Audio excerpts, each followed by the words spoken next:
From our Chicago studios, this is the Muslim News on Muslim Network TV. Assalamu alaikum, I'm Samana Siddiqui. Our top story tonight. More than 50 Palestinians were killed in Israeli airstrikes across Gaza's Beit Lahia, Khan Yunis, and Maghazi areas.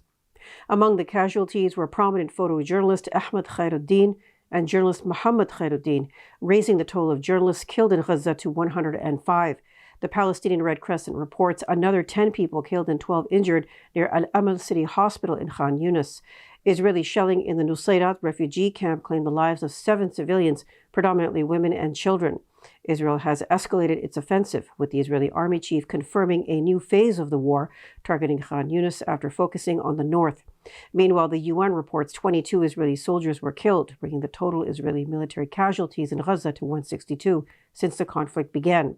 Gaza's death toll now has risen to 21,320, with an additional 55,603 wounded, according to its Ministry of Health. Michigan's highest court has declined to hear a case aimed at preventing former President Donald Trump from contesting the 2024 presidential elections. The plaintiffs argued that Trump's role in the January 6, 2021 Capitol riot violated the Constitution's 14th Amendment, particularly the Insurrection Clause, that disqualifies individuals engaged in insurrection from holding public office unless approved by 2/3 of Congress. While Colorado ruled Trump ineligible, Michigan's top court chose not to hear an appeal against a lower court's decision, effectively allowing Trump to stay on the 2024 state ballot. The plaintiffs may still challenge Trump's eligibility for the general election if he wins the party's nomination.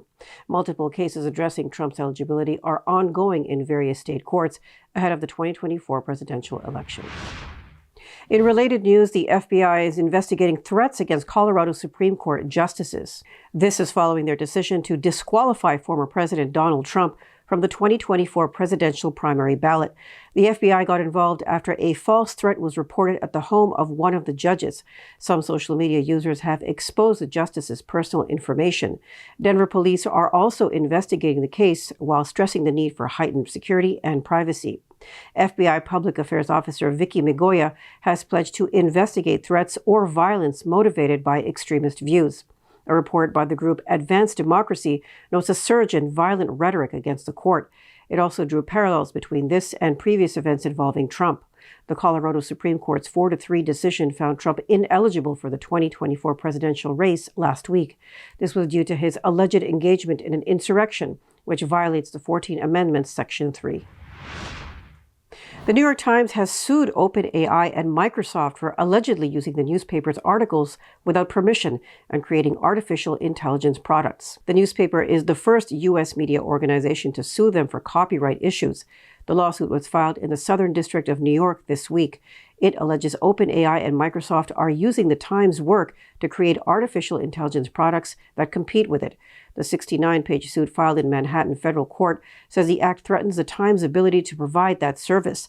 The newspaper said it seeks to hold them responsible for the billions of dollars in statutory and actual damages. OpenAI and Microsoft have not commented on the lawsuit. At least 20 Palestinians were killed in an Israeli airstrike targeting displaced people in southern Gaza on Wednesday. Fighter jets struck a house inhabited by displaced people in Al-Amal neighborhood in Khan Yunis city, Health Ministry spokesman Ashraf Al-Qudra said in a statement. Scores of people were also injured in the attack.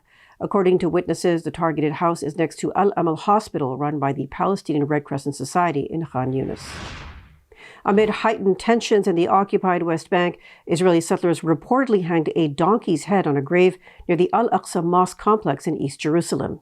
According to Palestinian authorities, the incident occurred at the historic Bab al-Rahma cemetery. The Muslim burial site has a history spanning more than 1,400 years, housing the graves of significant companions of the Prophet Muhammad. Images and videos shared by Palestinian activists depict a severed donkey's head placed among the cemetery's graves. Israeli police have not yet commented on the incident. The West Bank has seen increased tensions due to Israel's deadly offensive in Gaza, with staggering casualties. Al-Aqsa Mosque, the third holiest site in Islam, is situated in East Jerusalem, which was occupied by Israel in 1967 and annexed in 1980, a move not recognized internationally. Jews also refer to the area as the Temple Mount, associating it with ancient Jewish temples. We're bringing more news stories after the break, so stay tuned, and we'll be right back.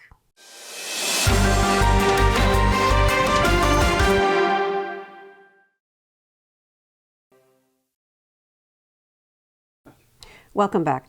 Media ethics are under scrutiny in British mainstream media's coverage of Israel's war on Gaza, with concerns raised over bias favoring Israel.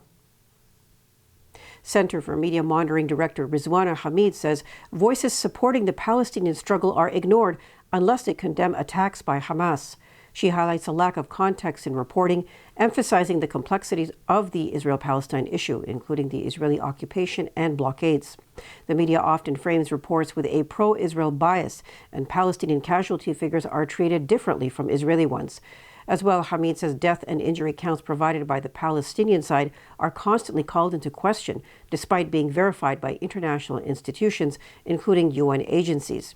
She notes inconsistencies in who is given a platform to discuss the conflict, with priority often given to Israeli perspectives, which are not challenged. Critics also argue that media coverage has regressed in its fairness and balance regarding the Gaza crisis. The Israeli army on Tuesday admitted to mistakenly killing 2 of its soldiers during a military operation in Gaza last month. According to Army radio, an Israeli tank spotted suspicious movements in a building and decided to shell its second floor, killing the soldiers. It later determined the building was being used as a base by an infantry commander in the besieged enclave. Israel has lost at least 491 troops since the start of the latest conflict in Gaza, after the October 7th Hamas attacks. Prime Minister Benjamin Netanyahu has rejected international calls for a ceasefire and vows to continue the war until the end. Palestinian Christians, whose heritage dates back more than 2,000 years, are facing increasing threats and attacks in Palestinian territories. Israeli forces have not only targeted infrastructure in Palestine, but also churches and mosques, resulting in casualties among Christians.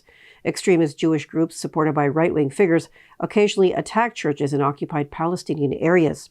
Israeli police's inability to prevent such attacks has drawn criticism.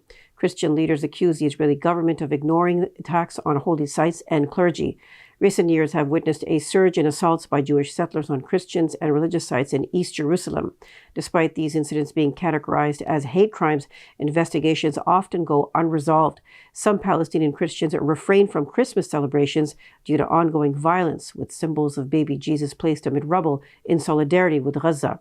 In an April speech, Cardinal Pier Battista Pizzaballa, the Vatican's representative in Jerusalem, said the Netanyahu government has emboldened those who harass clergy and attack religious properties. The Israeli army has confirmed that non-Israeli Jewish people can voluntarily join its military service. However, the army has not disclosed the number of foreign nationals currently serving. The news comes as French lawmaker Thomas Porte filed a criminal complaint against more than 4,000 French-origin soldiers serving in the Israeli army. He accused them of complicity in crimes against humanity and war crimes in Gaza. Porte cited evidence of severe atrocities committed by the Israeli army in Gaza and urged French authorities to investigate and bring those involved to justice. Meanwhile, South Africa has expressed deep concern about its citizens and permanent residents considering joining the Israeli army. Israel's practice of allowing non-Israeli Jews to serve in its military has raised questions about its impact on international relations and legal responsibilities. The Indian government has declared a Kashmiri pro-freedom organization, the Muslim League of Jammu and Kashmir, an unlawful association. Indian Home Minister Amit Shah says the decision was taken under the anti-terrorism law. He claims the organization and its members were involved in anti-national activities and were inciting the establishment of Islamic rule in the region. The group has been banned for 5 years. The Muslim League is led by imprisoned freedom leader Musarrat Alam Bhatt, who has been imprisoned since 2010. He was released briefly in 2015 and then imprisoned again. He also serves as the interim head of the All Parties Hurriyat Conference, a coalition of more than 24 freedom groups in Indian-administered Kashmir. He took the reins following the death of former leader Sayyid Ali Ginani in 2021. In 2019, New Delhi banned the region's largest socio-economic political party, Jamaat-e-Islami, as well as the Jammu and Kashmir Liberation Front, led by Muhammad Yassin Malik, also in Tihar jail. Indonesian university students in Aceh have stormed a temporary shelter for Rohingya refugees, calling for their deportation. More than 100 Rohingya were forced out of a convention center in Banda Aceh, marking another act of discrimination against the persecuted minority from Burma. Since mid-November, more than 1,500 Rohingya have arrived in Aceh, the largest influx in 8 years. Videos of the event showed students with university logos chanting anti-Rohingya slogans and mistreating refugees who were relocated to another government facility. The United Nations Refugee Agency has condemned the attack and called for better protection, attributing it to online misinformation and hate speech. While some Indonesians in Aceh have been sympathetic, others believe the Rohingya strain resources and clash with locals. Indonesian President Joko Widodo has attributed the surge in arrivals to human trafficking and called for international cooperation for temporary shelter. Indonesia, however, is not a signatory to the UN Refugee Convention and has urged neighboring nations to share the responsibility.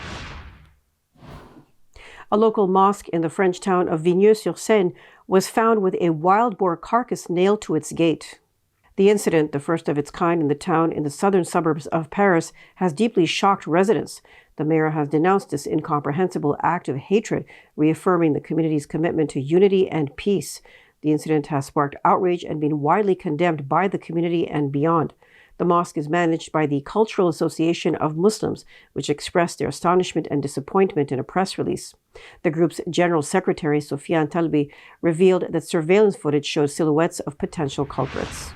That's all from our Chicago studios tonight. Thank you for tuning in. You can subscribe to our YouTube channel and hit the bell icon for the latest updates. For more content, keep watching Muslim Network TV or visit muslimnetwork.tv. Salam and good night.